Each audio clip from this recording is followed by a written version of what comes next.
네, 반갑습니다. 마르스 김동석의 리얼 주식입니다. 오늘 마르스 김동석의 리얼 주식은 2023년 주식시장 대폭락 이때 나옵니다. 그 전에 무조건 전부 파세요. 2022년도에 우리가 정말 힘든 대폭락을 겪었는데 그 폭락이 2023년엔 대체 언제 나올까?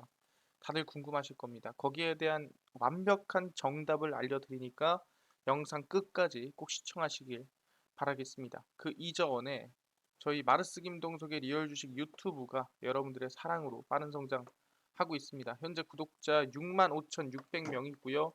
구독자 7만 명을 향해 달려가고 있습니다. 여러분들에게 너무 감사한 마음에 최근에 이슈가 되고 있는 로봇, UAM, 자율주행 시장 전망부터 관련주까지 총정리한 자료집을 무료로 나눠드리고 있습니다.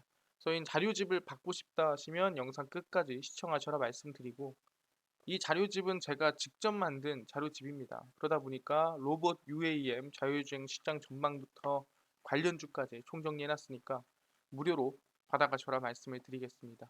이뿐만 아니라 여러분들에게 도움이 될 수 있는 영상들 많이 찍어드리고 있으니까 영상 시청하시고 유튜브 구독, 영상 좋아요, 그 다음에 댓글까지 남겨주시면 너무나도 감사하겠다 말씀을 드리겠습니다.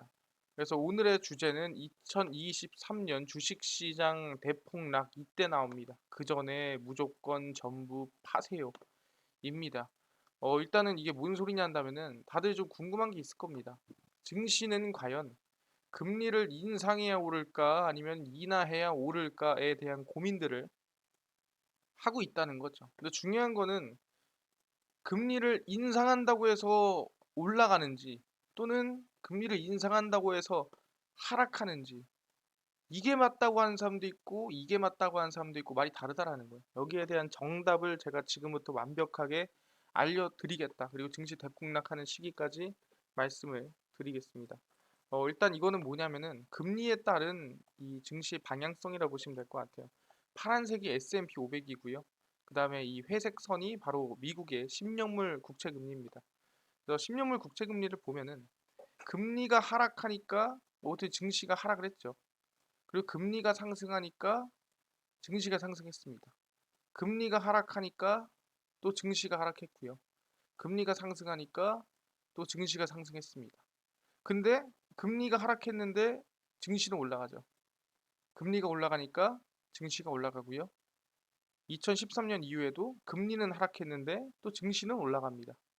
근데 금리가 상승하니까 증시가 올라가고 2022년도, 2020년도도 보시면 뭐 폭락과 상승이 만들어지만 추세적으로는 결국엔 금리 인하가 나오지만 결국엔 증시는 상승하더라. 이 분홍색으로 표시된 게 뭐냐면은 금리와 증시의 방향성이 같을 때를 표시한 겁니다. 금리가 오를 때 증시가 같이 올랐을 때를 확인한 건데 중요한 게 뭐냐 한다면은 이것만 봐서는 금리가 오를 때 증시가 오른다라고 보겠지만 또 그 반대인 경우도 있다라는 거죠. 금리는 내리는데 증시는 오르고 금리는 내리는데 증시는 오르고 하는 경우도 있다라는 거예요. 그러니까 이거를 우리가 전체적으로 보자면 최근 20년간의 이 금리를 열어보자면 사실상 지금 보면은 금리랑 증시 방향성이랑 맞을 때가 절반이고 틀릴 때가 절반이더라. 그 뜻은 뭐냐 한다면은 금리가 오른다고 해서 오른다고 할 수 없고 금리가 내린다고 해서 내린다고 할 수 없다라는 거예요. 그래서 이거에 대해서 결론 내려드리겠습니다. 금리 인상 인하에 따른 증시 상승 하락이 아닌 경제 상황에 따라 금리 증시 반응이 달라진다라는 거예요. 금리 인상한다고 증시가 상승하고 금리 인하한다고 증시가 하락하고 또 그 반대도 아니라는 거죠. 2007년과 2000년은 경제 위기로 증시는 폭락하고 그걸 막기 위해서 금리 인하를 이용한 거지 금리 인하가 됐다고 해서 밀린 게 아니라는 거죠. 그다음 2014년, 16년, 2019년, 21년도는 오히려 금리 인하에 증시는 상승했다라는 거예요. 그러니까 이게 무슨 소리냐라고 한다면 넘어가겠습니다. 여기가 2000년도죠. 얘가 2000년도인데 2000년도에 왜 금리가 하락했고 왜 증시가 급락이 나왔냐라고 한다면 이 당시엔 IT 버블 붕괴 사건이 있었다라는 거예요. 그러다 보니까 IT 버블 붕괴 사건을 막기 위해서 금리 인하를 한 거지. 금리 인하가 나왔다고 해서 사실상 하락한 게 아니라는 거죠. 그럼 마찬가지로 2003년에서 2007년까지는 많이 하락했고 금리가 내릴 대로 내렸으니까 올라간 거고 증시가 내릴 대로 내렸으니까 올라간 거다라고 보는 거죠. 근데 이때도 마찬가지입니다. 왜 증시가 꺾일 때 금리도 같이 꺾이나요? 물어본다면 2007년도에는 무슨 일이 있었습니까? 예, 리먼 브라더스 금융위기 사태가 있었습니다. 그러다 보니까 금융위기가 터지면서 같이 금리 인하가 나온 거지 금리 인하를 했기 때문에 금융위기가 터진 게 아니라는 거죠. 그럼 실제로 2008년도에서 쭉 올라가서 2014년까지는 왜 이렇게 증시가 상승이 나왔냐? 금리는 내려가는데 증시는 올라갔지 않습니까? 이때 증시는 올라가고 금리는 내려간 이유는 뭐냐 한다면 바로 두 번째입니다. 바로 양적 완화 때문이다라고 얘기를 하겠습니다. 돈을 풀었다는 거죠. 돈을 미친 듯이 풀다 보니까 유동성이 늘어나고 그래서 증시는 오히려 상승했다. 금리 인하해도 상승했다는 거고 사람들이 지금 뭐가 안 잡혀 있냐면 아니 양적 완화가 뭐고 금리 인하, 금리 인상이 뭐야? 이거에 대해서 정확히 개념이 안 잡혀 있는 사람도 있어요. 그래서 이거를 제가 정말 쉽게 자세하게 설명을 드릴 겁니다. 집중하시면 될 것 같아요. 그래서 여기서 말씀드린 건 뭐냐면 금리가 내린다고 해서 빠지고 오른다고 해서 오르는 게 아니라 상황에 맞춰서 증시와 금리가 흘러가는 거지. 이때도 올라간 이유가 금리 때문이 아니라는 거죠. 경제 상황에 맞춰서 오르거나 내렸다라고 얘기를 하는 겁니다. 그럼 얘기하는 게 2014년에서 16년, 19년에서 21년은 왜 금리 인하에 상승을 했냐라고 물어본다고 한다면 여기에 대한 부분입니다. 아주 간단한 부분이죠. 저렇게 얘기하면은 정확히 2014년에서 2016년이 양적 긴축, 바로 이 돈을 어떻게 보면 풀다가 돈을 다시 걷어가는 시기에 직전 시기라는 거예요. 직전. 2017년부터 양적 긴축을 시작을 했고요.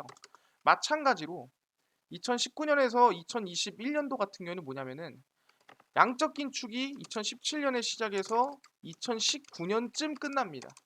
그러다 보니까 양적 긴축이 끝난 시기예요. 그때부터 올라간 거죠. 그러니까 뭔 소리냐? 세상 증시가 2014, 16에 이 상승한 이유는 양적 긴축 직전이었다. 그러니까 말 그대로 돈이 풀려 있던 상태이기 때문에 올라간 거고. 근데 왜 2019년부터 2021년도까지 올라갔나요? 그 이유는 2017년도에 시작한 양적 긴축이 19년도에 끝났기 때문이다. 라고 얘기를 한다라는 거죠. 아, 그렇구나. 아니, 근데요. 전 솔직히 뭐 돈을 풀고 뭐 돈을 뭐 다시 걷어들이고 하는 거 알겠는데 자세하게 모르겠습니다. 설명 좀 해주세요. 라고 하시는 분들이 있어서 제가 자세하게 알려드리려고 합니다. 보시면 아시겠지만 그동안 질리게 들었는데 잘 모르겠다는 단어들이 있습니다. 일단 첫 번째입니다. 양적 완화입니다. 그러니까 순서가 어떻게 진행이 되냐면 일단 양적 완화를 해요. 그리고 테이퍼링을 하고요. 테이퍼링을 하고 나면 양적 긴축에 들어갑니다. 그리고 그 안에 들어가는 게 금리 조절입니다. 인하를 하던가 인상을 하던가. 이거에 대해서 하나하나 설명을 드리겠습니다. 일단 첫 번째는 양적 완화입니다. 양적 완화가 뭐냐? 돈을 푸는 거다. 근데 돈을 어떻게 푸냐가 중요한 건데 국가가 국채를 발행합니다. 국채를 발행해서 뭐냐? 채권이죠. 말 그대로 야, 나 지금 500만 원 필요한데 500만 원짜리 국채 발행할 테니까 네가 좀 사줘. 그럼 중앙은행이 국채를 500만 원짜리 사줍니다. 그럼 500만 원을 주는 거죠. 그럼 국가는 500만 원이 생기겠죠. 이거를 우리는 양적 완화라고 하는 거예요. 얘네가 돈이 필요할 때 필요한 만큼 국채를 찍어내면 그 필요한 만큼의 국채를 중앙은행이 사주는 거예요. 그럼 그 중앙은행의 돈이 어디로? 예, 국가로 흘러 들어간다는 거죠. 그럼 그 국가는 흘러 들어간 만큼이나 어떻게 보면 통화량에 또는 이 통화 가치에 영향을 준다라는 거죠. 그래서 방금 얘기한 대로 국가가 국채를 발행한 거를 중앙은행이 사서 돈을 넘겨주면 그게 시장 영향에 끼친다라고 보시면 될 것 같아요. 그래서 여기 정확히 간단하게 적혀 있는데 미국의 양적 완화가 되면은 장기 금리가 하락이 됩니다. 왜 장기 금리가 하락이 되냐라고 물어본다 한다면은 사실상 우리가 보통 알겠죠? 양적 완화, 그러니까 돈을 푼다라는 개념은 말 그대로 금리 인하를 하는 개념과 똑같아지는 거예요. 왜 금리 인하하는 개념과 똑같아지냐라고 한다면은 이거를 저희가 잠시 후에 넘어가서 알려드릴 것 같긴 한데 금리 인하는 말 그대로 야 너네들 돈 통장에 넣지 말고 야 금리 내가 낮출게. 더 넣지 말고 차라리 돈 써. 돈 더 뿌려버려. 라고 하는 기준입니다. 그게 금리 인하예요. 그러다 보니까 양적 완화, 말 그대로 돈을 풀어내는 거는 금리 인하와 똑같은 겁니다. 그래서 양적 완화를 하면은 금리가 하락하고요. 금리가 하락하면 사람들이 뭘 하겠습니까? 대출을 받겠죠. 왜? 야 금리가 싸대. 원래 5% 하던 게 지금 금리가 2.5%래. 그러면은 야 지금 아파트 살 때 아니냐? 지금 지를 때 아니냐? 라고 하면서 대출 규제도 막 풀리고 대출 이자도 싸지면 이때 사람들이 대출을 무지막지하게 받는다라는 거예요. 근데 보통 대부분의 대출은 뭐 사실상 대출을 받아서 뭐 투자를 할 수도 있고 뭐 대출을 받아서 뭐 장사를 할 수도 있고 대출을 받아서 뭐 이거저거 할 수 있지만 대부분 대출은 뭐다? 우리가 흔히 알고 있는 예, 주택담보대출 또는 부동산 대출이라는 거예요. 그러다 보니까 결국에는 금리가 하락하면은 이 대출이 많이 나가다 보니까 주가 또는 집값이 상승한다라고 보는 거고 그럼 지출이 확대되면서 어떻게 보면은 돈이 풀림으로써 경제가 회복되는 모습을 보인다라는 거예요. 그래서 뭐라 그랬어요? 증시가 안 좋아지고 경제가 위기가 오고 경제가 안 좋아지면 억지로 부양하기 위해서라도 양적 완화를 하는 겁니다. 안 좋을 때 왜? 억지로라도 소비 지출을 확대하기 위해서. 그 대신에 돈이 많이 풀리니까 당연히 뭐예요? 수요와 공급 중에 공급이 많아 버리면은 당연히 가치가 떨어지겠죠. 그러다 보니까 달러 가치가 하락을 하고요. 그 대신에 수출 경쟁력이 강화가 됩니다. 그러니까 수출 경쟁력이 강화된다라는 거는 내가 이 항상 대한민국 원화 가치로 따지자면은 그러니까 원화가 1달러당 원래 1,000원이야. 근데 1달러당 1,200원이 돼. 대한민국 원화 가치가 떨어져서. 그러면은 원래 내가 1달러에 예를 들어서 뭐 A라는 상품을 10달러에 팔아가지고 10,000원 벌던 건데 이거를 내가 똑같이 10달러에 팔면은 12,000원 버는 거죠. 그러니까 경쟁력이 어떻게 보면은 강화된다라고 얘기를 하는 거고 부작용 같은 경우에는 이제 원유 원자재 가격이 급등을 하게 됩니다. 말 그대로 인플레이션이 나온다라고 얘기를 하는 거죠. 물가가 상승이 나오는 거고 왜 물가 상승이 나오냐라고 한다면 이거는 사실상 억지로 푸는 거잖아요. 자연스러운 행위가 아닙니다. 그러다 보니까 억지로 풀면은 거기에 대한 부작용은 당연히 물가 상승이 나와버린다라는 거죠. 그래서 뭐 환율적인 문제도 생길 거다라고 얘기하는 거고. 그래서 양적 완화는 뭐다? 돈을 푸는 행위다라고 얘기를 생각하시면 될 것 같고요. 돈을 풀면은 당연히 지출이 늘어나고 집값이라든가 부동산을 많이 산다. 왜? 대출을 많이 받으니까 라고 생각하시면 될 것 같아요. 아, 그렇네요. 근데 경제가 무너져가지고 양적 완화를 했어. 근데 어느 정도 회복이 된 거야. 회복이 됐어. 그럼 이때부터 뭘 해야 되냐라고 한다면 고간을 다시 채워야 돼요. 그러니까 100억만큼 돈을 썼으면 그 100억의 돈을 썼으니까 끝. 이게 아니라 다음에 또 위험해질 거를 생각해야 되잖아요. 그러다 보니까 내가 지금 100억 썼으면 그냥 끝 이게 아니라 다시 고간을 채워놔야 됩니다. 그래서 우리는 양적 긴축을 한다라고 생각하시면 됩니다. 그래서 보시면 이 양적 긴축과 테이퍼링이라는 게 나옵니다. 테이퍼링이 뭔가요? 양적 긴축이 뭔가요? 이거에 대해서 설명드리면 테이퍼링은 준비 운동이다라고 생각하시면 됩니다. 뭔 준비 운동?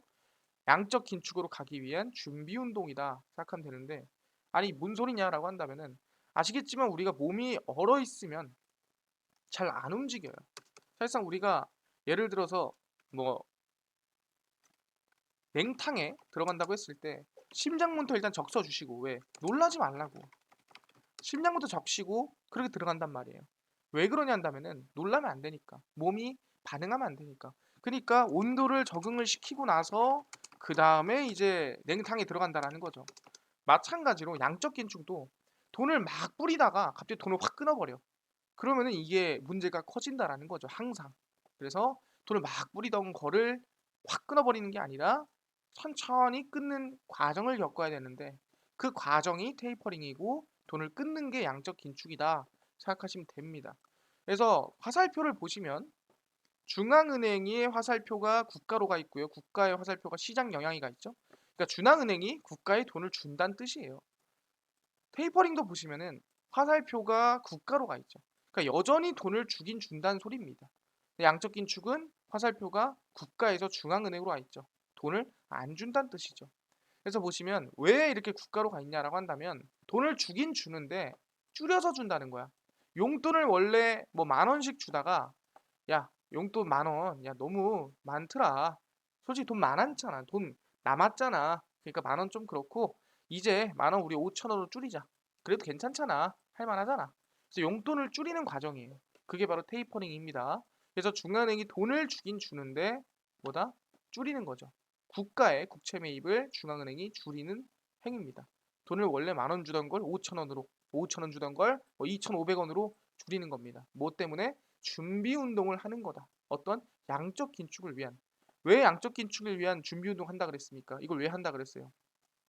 경제가 대폭락이 나왔을 때 양적 완화로 어느 정도 살려놨으면 이젠 뭐다? 여기서부터 내가 돈 더 뿌리면은 이거는 과열이야. 그러니까 너무 과열되면 안 되고 여기서부터 뭐다? 어느 정도 내가 썼던 돈을 다시 걷어들여야 돼요. 그러니까 테이퍼링과 양적 긴축을 하는 겁니다. 그래서 준비 운동이 끝났어. 그럼 이제 뭐 하냐면은 양적 긴축에 들어갑니다. 그래서 양적 긴축은 아까 얘기한 대로 화살표가 반대로 돼 있죠. 그러니까 중앙은행의 돈이 국가로 넘어가지가 않는다는 거죠. 국채를 더 사지도 않고 만기된 국채를 다시 사주지도 않습니다. 그러니까 원래 국가가 뭐 국채를 우리가 10년 만기 국채금리 이렇게 얘기하잖아요.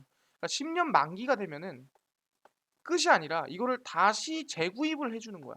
그래서 돈이 계속 돌 수 있게끔 이 국채가 뭐 100억짜리다. 그럼 100억이 만기가 되면은 다시 사주고 다시 사주고 재구입해주고 하는 과정을 겪는데 사실상 양적 긴축이 시작이 되면은 다시 사지도 않을 뿐더러 추가로 사지도 않는다는 거야.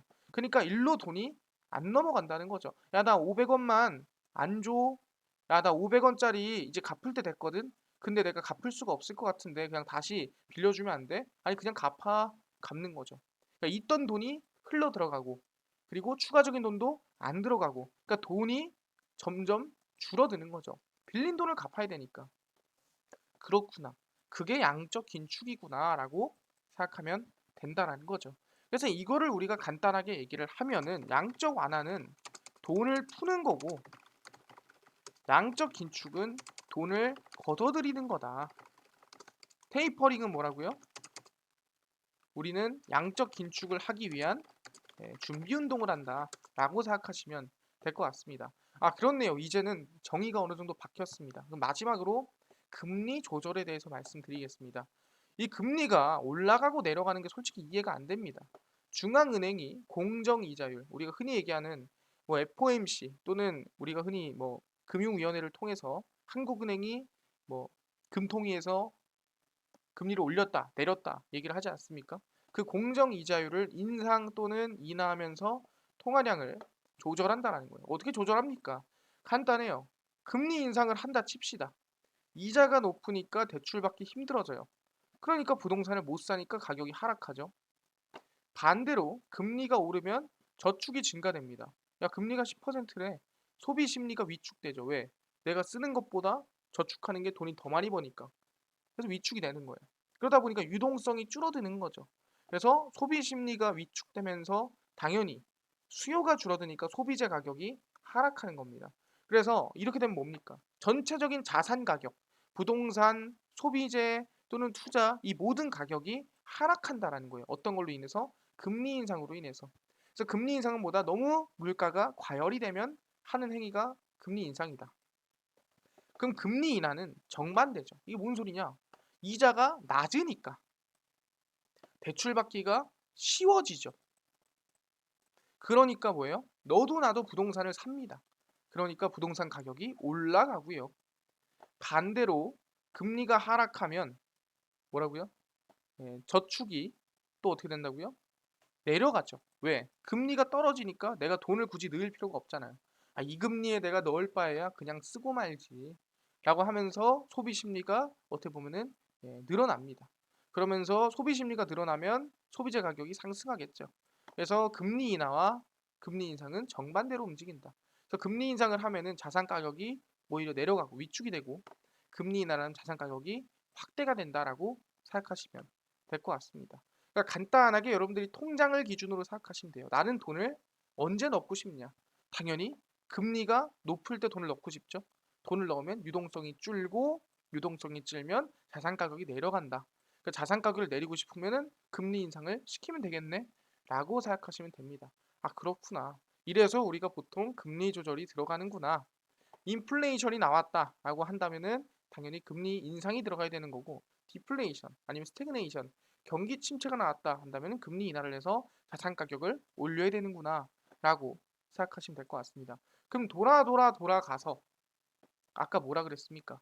쭉 넘어가면은 왜 2014년, 16년, 2019년, 21년이 왜 금리 인하가 나와도 증시는 상승했냐? 라고 한다면 아까 말씀드린 거는 이거였죠. 2017년부터 2019년까지 양적 긴축을 진행했다. 뭐라 그랬어요? 돈을 걷어들인 거죠.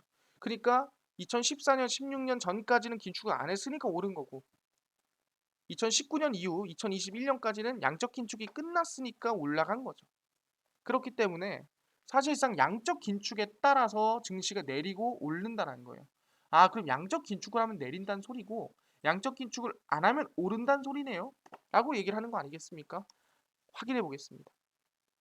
그래서 보시면 이게 이제 우리가 흔히 얘기했던 2017년도 이 양적 긴축, 이걸 우린 영어로 QT라고 합니다. QT가 시작이 됐고요. QT가 시작이 되면서 증시는 오히려 오른다라고 얘기하는 것 같지만 이후에 급락하는 모습을 보여지게 됩니다. 그래서 쭉 보면은 2007년 리먼 브라더스 파산 사태가 생기면서 금융 위기를 이겨내기 위해 양적 완화를 진행합니다. 돈을 푼 거죠. 야, 망했다 우리. 야, 경제 살려라. 돈 좀 풀어라. 풀었습니다. 그래서 2014년 10월까지 돈을 무지막지하게 풀었어요. 그러면서 끝도 없는 증시 상승 버블이 형성이 되고요. 2017년 10월 양적 긴축을 시작하면서 약 7,600억 달러 긴축이 진행이 됩니다. 그리고 2019년 8월까지 긴축이 진행이 됐죠. 그럼 이거를 한번 차트로 확인해 보자는 거죠. S&P고요. 저는 항상 지수를 볼 땐 S&P로 본다라는 거 알아두시면 될 것 같습니다. 그래서 2007년도, 8년도로 가보시면은 이 당시죠. 2007년도, 8년도에 리먼 브라더스 사태로 증시가 마이너스 55% 정도 꼬꾸라집니다. 말도 안 되는 급락이 나왔죠. 안 되겠다. 여기서 양적 완화 하자 하면서 2014년까지 쭉 양적 완화를 합니다. 그리고 양적 완화 끝나면서 좀 지지부진 하다가 올라가는데 언제 2017년 말에 양적 긴축이 시작이 되죠. 그러면서 어떻게 돼요? 방금 전에 보여준 대로 올라가는 척 하다가 급락을 때려버렸다는 거죠. 뭐 때문에? 양적 긴축 때문에 라고 얘기를 하는 겁니다. 아, 그렇구나. 그럼 얘기하는 게 뭐다? 결국에는 방금 전에 얘기한 대로 양적 긴축을 시행하면은 증시가 밀리고 양적 완화를 시행하면 올라가더라. 결국에는 돈을 많이 뿌리냐 조금 뿌리냐를 우리가 결정하면은 증시가 올라가고 내리고를 확인할 수가 있다라는 거죠. 알겠습니다. 그래서 얘기하는 게 뭐냐 한다면은 실제로 그럼 2022년도에는 왜 급락을 했느냐? 이 이유를 급락한 이유를 우리가 2017년도를 통해서 알아볼 수 있다라는 거죠. 그럼 확인해 봅시다. 2022년도가 급락한 이유입니다. 2022년 6월 475억 달러씩 양적 긴축을 했고요. 9월부터는 두 배로 950억 달러씩 양적 긴축을 했습니다. 그게 바로 언제냐? 2022년 가장 급락이 크게 나왔던 6월이었고 9월이었다라는 거죠. 그래서 이미 지금 2022년 6월에서 9월에 약 몇 개월 동안, 지금부터 약 6개월 동안 2017년도에 약 2년 동안 진행한 만큼의 양적 긴축을 지금 진행을 했다라는 거죠. 그 양만큼, 2년을 한 양만큼 현재 진행이 된 상태다. 그러다 보니까 양적 긴축에 따라 증시 하락 및 거품 해소가 된 게 지금 상황이다라는 거죠. 그래서 이번에 나온 급락세, 대한민국 또는 미국 증시로 확인을 해보자면은 일봉입니다. 이 2022년부터 쭉 급락이 나왔던 이 급락세는 뭐라고요? 바로 거품 해소다. 양적 긴축으로 인한 거품 해소가 될 가능성이 높다라는 거죠. 그래서 금리 인상은 아니더라도 금리 인상 중단 가능성이 상당히 높다라는 거예요. 그러니까 이번에 급락한 이유도 양적 긴축 때문이고, 근데 양적 긴축 충분히 했고 그걸로 이제 거품 많이 빠졌으니까 앞으로 금리 인상은 아니더라도 금리 인상 중단 가능성이 충분히 있다. 그래서 연준에서 미국 통화 긴축 9월 이미 기준금리 5.25% 상향 효과. 그러니까 이미 양적 긴축을 한 것만으로도 금리가 5.25에 가 있는 효과를 냈다라는 거죠. 그럼 이거를 정리 한번 해보겠습니다. 정리를 해서 딱 보면은 테이퍼링 준비 운동을 언제 하냐 한다면 2021년 11월부터 시작을 합니다. 그래서 언제? 6월까지 진행을 해요. 2022년 6월까지 진행을 합니다. 그리고 금리 인상은 2022년 3월부터 약 3.75%가 진행이 되고 있고 지금도 오르고 있습니다. 양적 긴축이 언제부터 시작했냐면 방금 전에 얘기한 대로 2022년 6월 475억 달러, 9월 950억 달러 긴축이 들어갔습니다. 그럼 이거를 제가 차트에다가 한번 표시해 볼게요. 이 일정을. 언제? 일단 2021년 11월부터 6월까지 테이퍼링 준비 운동이 시작이 됐죠. 뭐가? 자산을 줄이는. 그래서 이거를 우리가 차트에다가 대입을 해보면 언제입니까? 방금 전에 얘기한 대로 2021년도 6월입니다. 2021년도 이제 11월부터 양적 이 테이퍼링이 시작이 되고요. 여기서부터 테이퍼링이 쭉 시작이 돼서 언제까지 테이퍼링을 했다고요? 테이퍼링을 6월까지 진행을 했고 6월부터는 뭘 했다고? 예, 양적 긴축이 시작이 됐고요. 9월부터는 더 강한 양적 긴축이 진행이 됐습니다. 그럼 이거를 우리가 확인해 봤을 때 여기서부터 시작을 해서 미국 증시가 정확하게 이거를 뒤로 당겨 보면은 더 정확하게 알 수가 있습니다. 이걸 우리가 이 주봉으로 봤을 때 당겨 보면은 정확히 알 수 있는 건 뭐냐면은 밑도 끝도 없이 올라오던 증시가 양적 긴축 준비하는 테이퍼링을 시작으로 고점을 찍어주고 하락세가 이어졌고요. 정확히 테이퍼링이 끝나는 6월을 기점으로 해서 양적 긴축이 시작이 되고 급락세가 이어졌다라고 얘기를 하고 있다라는 거죠. 금리는 언제부터? 3월부터 쭉 이어지고 있는 상황이다라고 말씀을 드리고 있는 겁니다. 그럼 우리가 뭐예요? 정확하게 말도 안 되게 들어맞는 구간들이 어디서 나온다고요? 양적 기축과 금리 인상, 금리 인하에서 나온다라는 거죠. 확인을 했습니다. 그럼 이번 급락은 왜 나왔냐? 이거죠. 코로나19 때 때려 부었던 헬리콥터 머니. 하늘에서 돈을 뿌려버렸습니다. 소상공인 지원금부터 시작해서 코로나 지원금을 미국에서는 100만 원이 넘게 지원을 해줬죠. 그러다 보니까 아까 얘기한 대로 정부에서 지원을 하는 거는 이렇게 지원이 들어가면 안 돼요. 그러니까 사람들 주머니에다가 돈을 때려주면 안 된다는 거예요. 왜? 이거는 바로 물가에 반영이 됩니다. 바로 물가에 반영이 되면은 인플레이션에 취약해져요. 그래서 주머니에 때려주는 게 아니라 그런 환경을 만들어주는 게 가장 옳다라는 거예요. 근데 지원금을 주고 돈을 주머니에 넣어주고 돈을 채워주니까 영향을 너무 많이 주다 보니까 거품이 이만큼 들어찬 거고 그 거품을 꺼트리는데 양적 긴축을 진행하니까 그만큼 가뭄도 빨리 왔다라는 거죠. 그러다 보니까 이 헬리콥터 머니로 인해서 배불렀던 사람들이 너무나도 빠르게 배고파지면서 그 증시에 대한 타격이 우리가 이번에 2020년에 느낀 급락이다라고 보시면 될 것 같습니다. 그렇구나. 때려 부었던 돈이 이렇게 가뭄으로 찾아오면서 임팩트가 컸다라고 볼 수 있을 것 같습니다. 그렇네요. 그러면은 이번 급락이 왜 나왔는지 알았습니다. 그러면 앞으로 증시가 어떻게 될지에 대해서 우리가 알아볼 필요가 있는데 하나하나 보겠습니다. 일단 첫 번째로 제일 중요한 거는 지금 증시가 어디쯤인가? 그러니까 사실상 지금 증시가 고점인지 아니면은 저점인지 아니 어디쯤인지를 좀 파악해야 되지 않겠느냐. 그래서 저희는 이거를 뭘로 파악하냐면은 PBR을 가지고 파악을 합니다. PBR이 뭐냐라고 물어본다 한다면은 우린 주가 순자산 비율이라고 부릅니다. PBR을 주가 순자산 비율. 너무 어려운 거 아닙니까? 라고 하는데 이거를 간단하게 식으로 계산을 해보면 식으로 설명드리면 현재가가 있고요. 그 다음에 분모가 뭐가 들어가냐면 분모가 주당 순자산이 들어갑니다. 그래서 현재가 주당 순자산. 그러니까 뭔 소리냐? 지금의 가격을 내 자산 몇 번을 곱해야 지금 현재가가 되냐? 내 자산의 현재가가 몇 배냐를 확인해 볼 수 있는 거죠. 예를 들어서 그럼 PBR이 1이다. 그러면은 내 자산과 현재가는 동일하구나. 근데 여기서 만약에 현재가가 0. 몇으로 내려가 버려. 그러면은 저평가돼 있다라 볼 수 있는 거죠. 왜냐하면 내 자산보다 가격이 내려가 있으니까. 그래서 우리는 PBR을 보고 내가 지금 가지고 있는 내재 가치 대비해서 지금 현재가가 고평가돼 있나 저평가돼 있나를 확인할 수 있다라는 거예요. 내재 가치 대비해서. 아니 그러면은 이거를 보다 PBR을 지수에다가 대입을 한다고 했을 때 그럼 지수의 내재 가치 대비해서 고평가돼 있나 저평가돼 있나를 확인해 보자는 거죠. 체크하겠습니다.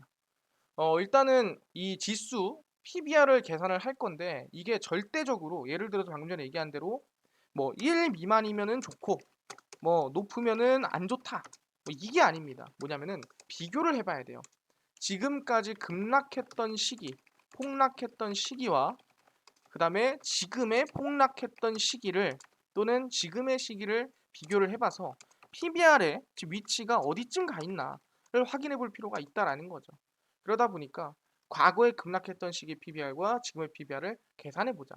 근데 PBR에 대한 신뢰도가 높은 이유가 뭐냐면은 급락폭이라든가 하락폭 같은 경우에는 어쩌면 그 경제 상황이라든가 그 당시에 뭐 어떻게 우리가 달러를 얼마나 보유하고 있었냐 뭐 이런 거에 따라 또 달라질 수 있거든요. 근데 얘기한 대로 PBR은 그냥 그 당시의 자산 대비 그러니까 지금의 자산 그 당시의 자산 대비해서의 가격을 얘기하기 때문에 사실상 그 당시에 자산이 작았다면은 거기에 맞춰서 지수도 작았을 거고 지금 자산이 크다면 지금 자산에 맞춰 지수도 크지 않겠습니까? 그렇기 때문에 상당히 객관적인 지표다라고 생각하시면 됩니다. 그래서 우리는 2007년도부터 확인하고요. 2007년 모기지 사태, 2015년 중국 사드 배치 보복 사태, 2018년 미중 무역 전쟁, 2020년 코로나19 팬데믹 사태, 2022년 현재 궁한에 대해서 설명을 좀 드리도록 하겠습니다. 그래서 2007년도, 2008년도 뭐 이렇게 급락이 나왔던 모기지 사태 증시 최저점입니다. 2008년 10월 27일에 최저점을 찍었고요. 그 당시에 PBR이 얼마였냐면은 0.78이었습니다. 1 미만이었네요. 상당히 바닥에 있는 상태라고 보시면 될 것 같고요. 0.78이었고요. 2015년 8월 24일 중국 사드 배치 보복 및 대북 리스크가 터졌던 시기입니다. PBR이 1.01이었습니다. 2008년 대비해서 높았지만 그래도 낮은 수준이다. 2018년 미중 무역 전쟁이고요. 0.89 수준이다. 보시면 될 것 같습니다. 넘어가겠습니다. 2020년 3월 19일 코로나19 팬데믹 사태 이때가 0.59였습니다. 따지고 보면 2007년도 위기 때보다도 더 낮은 수준이 이때였다라고 보시면 될 것 같습니다. 왜냐하면 이때는 셧다운이 일어나면서 전체적인 공장도 문을 닫고 하면서 전체적으로 좀 영향을 많이 끼쳤다 보시면 될 것 같아요. 그리고 2022년 10월 9일 현재입니다. 0.92 수준이죠. 그러니까 뭔 소리냐라고 한다면 지금 최저점 대비해서 그러니까 0.78, 1.01, 0.89 이 최저점 대비해서 얼마나 올라왔냐 0.59면 많이 올라온 수준은 아니다라고 얘기를 하는 거죠. 지금 현재 PBR이 크게 높은 수준은 아니다 평가할 수 있는 건데 그렇다면 반대로 얘기해 봅시다. PBR이 얼마나 올라가야 시장이 고점인가 이것도 확인해 볼 필요가 있다라는 거죠. 그럼 이거를 반대로 계산을 해보겠습니다. 증시가 반등한다면 PBR 고점이 어디냐 계산을 해보니까 나와 있죠. 2011년 1월 27일이 최고점이었습니다. 이때가 1.55까지 올라갔습니다. 아까 0.7이었는데 이게 1.55까지 올라갔죠. 2018년 1월 29일이 고점이었고요. 1.17까지 올라갔습니다. 많이 올라갔죠. 2020년 1월 20일이 미중무역 전쟁 끝난 고점이었는데 0.92까지 상승을 했습니다. 아까 0.89에서 많이 움직이진 않았습니다. 그리고 2021년도 코로나19가 끝나고 고점을 찍었던 시기가 1.27입니다. 그래서 평균 1월이 증시가 고점이에요. 그러니까 보시면 1월 27일, 1월 29일, 1월 20일 대부분 고점 언제 찍어요? 1월에 찍는다라는 거예요. 1월 11일 아이러니하죠. 그래서 1월이 증시 고점이고 평균 고점은 PBR이 1.22 수준에서 수렴을 하더라. 아까 지금 0. 몇이라고 했죠? 아까 0.92라고 했죠. 그럼 1.22까지 또는 1.1이라고 보수적으로 계산해도 아직 상방으로 좀 뚫려 있는 상황이다라고 볼 수가 있다라는 거예요. 그렇구나. 그리고 평균 상승 기간은 약 1년 6개월이고 사실상 지금 뭐 상승세가 좀 반등세가 한 6개월 정도 진행했다 하더라도 평균적으로 1년 6개월이 올랐기 때문에 한 1년 정도는 더 볼 수 있지 않느냐라고 얘기해 볼 수 있는 거고, 평균 지수 상승률은 적어도 50에서 100%까지는 올라가더라. 그럼 지금 지수 상승이 10% 올랐다 한다면 앞으로 조금 더 천천히라도 오를 수가 있다라는 거죠. 아, 이거 확인했습니다. 그러면은 결론을 한번 내보자는 거죠. 그래서 결론을 내겠습니다. 결론입니다. 양적 긴축, 금리 인상이 거의 마무리되면서 추가적인 임팩트 있는 긴축은 없을 것으로 예상을 합니다. 증시의 변곡점은 매번 1월을 중심으로 나오고 파월의 금리 조절 가능성 시그널 지속 시 증시에도 수혜다. 그래서 지금 파월의 금리 조절 가능성 얘기 나오고 있죠. 그거는 증시의 긍정이고 아마 그 얘기를 계속할 가능성이 있다라는 거예요. 증시는 원래 금리 인하 시기의 급락세, 왜? 경기 침체는 곧 금리 인하기 때문에. 그래서 중요한 게 뭐냐? 금리 인하 기대감에 매수를 하고 금리 인하 직전에 매도하는 게 맞다라고 얘기를 하는 겁니다. 그렇다면 그 시기가 정확히 언제쯤 되겠느냐라고 한다면 그것까지 말씀드리겠습니다. 이거는 예측이기 때문에 100%는 없다라는 거 알아두시고요. 금리 인하 시기는 빠르면 9월, 늦으면 12월 정도로 가능성을 보고 있습니다. 왜 그러냐? 일단 증시는 단 한 번도 개인 투자자의 생각대로 움직이지 않습니다. 그러니까 개인 투자자는 지금 금리 인하가 나오면 증시가 올라간다라고 생각을 합니다. 근데 금리 인하가 나오더라도 저는 개인적으로 오히려 증시는 안 올라간다 생각하는 거예요. 왜? 개인들이 너무 금리 인하에 대해서 기대감, 금리 인하에 대한 너무 꿈과 희망을 가지고 있기 때문에 오히려 금리 인하 전에 상승한다라고 보고 있고요. 그리고 제일 중요한 게 뭐냐면 금리 인상의 작용은 약 10개월에서 11개월 정도 후에 적용이 된다라는 거예요. 그러니까 금리 인상으로 인한 물가가 안정되고 물가가 하락하는 적용은 약 10에서 11개월 정도 걸리기 때문에 아마 내년 제가 얘기하는 게 9월에서 12월 정도의 금리 인하 가능성이 있다라고 얘기하는 겁니다. 왜? 이때쯤 물가라든가 모든 부분이 안정이 되고 경기 침체 가능성에 대한 진짜 현실화가 될 수 있다라는 거죠. 그래서 내년부터 CPI 소비자 물가 지수가 하락할 수 있다. 아니 CPI가 뭐야? 라고 또 물어볼 수 있어요. CPI란 소비자가 지불하는 가격을 시간에 따라 측정한 겁니다. 그러니까 너가 1달러에 샀어, 5달러에 샀어, 6달러에 샀어, 3달러에 샀어 이거를 계속 한 달 한 달마다 체크를 한 게 CPI예요. 그래서 이게 몇 프로 올랐냐, 몇 프로 내렸냐, 너희들이 사는 지금 소비재 플러스 여러 가지 서비스 모든 것들이 올랐냐 내렸냐를 이걸 시기에 따라 평균으로 계산을 해보는 겁니다. 그래서 소비재 및 서비스인데 근데 여기서 중요한 게 식품과 에너지를 제외하면 우린 그걸 근원 CPI라고 부릅니다. 왜 식품과 에너지를 빼냐? 식품과 에너지는 공급 수요에 따라서 크게 오르기도 크게 내리기도 합니다.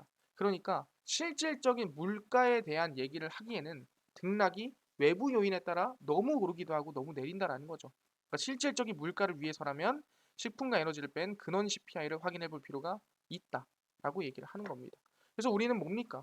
적어도 지금부터 9월, 12월 그러니까 이전까지는 증시가 적어도 하락하지는 않겠다 생각하는 거고 저는 금리 인하 9월에서 12월 중에 금리 이 시장이 급락할 수 있다라고 얘기를 하고 있는 겁니다. 아, 알겠습니다. 그럼 확인한 뭐다? 저는 지금부터는 증시가 아직 상승하거나 아니 완만한 사실상 박스권이라도 만든다 보고 있고요. 금리 인하가 시작이 되거나 또는 금리 인하 한 달 전부터 저는 하락세가 시작될 수 있다라고 생각을 한다라는 거 알아두시면 될 것 같습니다. 아, 알겠습니다. 그러면은 그 전까지는 개인적으로 비중을 축소해 놓고 뭐 인버스든 아니면 해칭 요소 있는 또 해칭 요소가 아니라도 저점에 사기 위한 준비를 해놓는 게 중요하다라고 말씀드리겠습니다. 아, 알겠어요. 근데 이것도 중요한데 아까 전에 로봇, UAM, 자율주행 시장 전망부터 관련주까지 총정리한 자료집을 100% 무료로 나눠준다고 하셨는데 어디서 받을 수 있나요? 또는 당일 급등이 예상되는 단타 종목을 매일 무료로 나눠주시고 장 시작 전에 급등이 예상되는 뉴스라든가 시황을 무료로 좀 정리를 해주시고 테마주라든가 매매법 강의를 좀 무료로 나눠주세요 하시는 분들이 있어서 김동석 대표가 100% 무료로 나눠드리고 있습니다. 바로 김동석의 리얼 주식 연구소라는 100% 무료 어플이고요. 이 어플은 사실상 아이폰을 쓰면은 앱스토어에서 무료로 설치 가능하고요. 갤럭시를 쓰면 구글 플레이, 플레이 스토어에서 무료로 설치가 가능합니다. 여기 들어가면은 뭐 전화번호라든가 뭐 개인정보 입력해야 되는 거 아닌가요? 아무것도 입력을 안 해도 됩니다. 예, 그냥 들어가시면 되고요. 그래서 어플에 들어오시면 이렇게 여러분 각 스마트폰 내에 구글 플레이, 플레이 스토어에 접속하셔서 김동석의 리얼 주식 연구소라고 검색을 하시고요. 이렇게 김동석의 리얼 주식 연구소 어플이 화면에 뜨게 됩니다. 누르시면은 100% 무료입니다. 무료로 어플 설치 가능하니까 스마트폰 내에서 꼭꼭꼭 설치하셔라 말씀드리고, 아까 전에 얘기한 대로 전화번호라든가 개인정보 입력이 아무것도 필요가 없다라는 거예요. 그래서 100% 무료로 설치를 하시고 나면은 이렇게 김동석의 리얼 주식 연구소 어플이 화면에 뜨게 됩니다. 당일 리얼 추천주가 당일 급등 예상 종목을 무료로 알려드리고요. 급비 분석이 장 시작 전 시황입니다. 급비 자료가 테마주라든가 매매법에 대해서 무료로 나눠드리고 있고요. 아까 전에 로봇 UAM 자료집은 어디서 받을 수 있나요? 리얼 추천주 누르시고요. 들어가시면 저희가 6만 명 감사합니다 하면서 자료 공개해놨습니다. 이거 누르고 들어가시면 감사합니다 하면서 제 실전 매매 기법과 자율주행 로봇 UAM 자료집을 무료로 올려놨으니까 꼭꼭꼭 다운로드 받아 가셔라 말씀을 드리고요. 이뿐만 아니라 제가 조만간 카톡방 오픈도 있기 때문에 한번 공지 확인해 보시면 좋을 것 같습니다. 그리고 급비 분석은 장 시작 전 시황입니다. 해외 증시부터 국내 이슈까지 무료로 정리해드리고 있으니까 장 시작 전에 다른 이슈 볼 필요가 없다 말씀을 드리고요. 급비 자료는 당일 있었던 이슈 관련주 정리해드립니다. 중국 위드 코로나 이슈가 있었고 어떤 관련주가 움직였고 무슨 이슈가 있는지 정리를 다 해드립니다. 매일매일 정리를 해드리기 때문에 최근 이슈들 다 확인할 수가 있고요. 김동석의 리얼 주식 연구소입니다. 평생 100% 무료 어플이니까요. 종목 시황, 테마주 강의 다 무료로 얻어가셔라 말씀드리고, 이뿐만 아니라 저희 마르스 김동석의 리얼 주식 유튜브 여러분들의 사랑으로 커가고 있습니다. 구독자 7만 명을 향해 달려가고 있으니까요. 유튜브 구독, 영상 좋아요, 그 다음에 댓글까지 남겨주시면 너무나도 감사하겠다 말씀드리면서 오늘 영상 여기서 마치고 다음번에 더 좋은 영상 찾아뵙도록 하겠습니다. 감사합니다.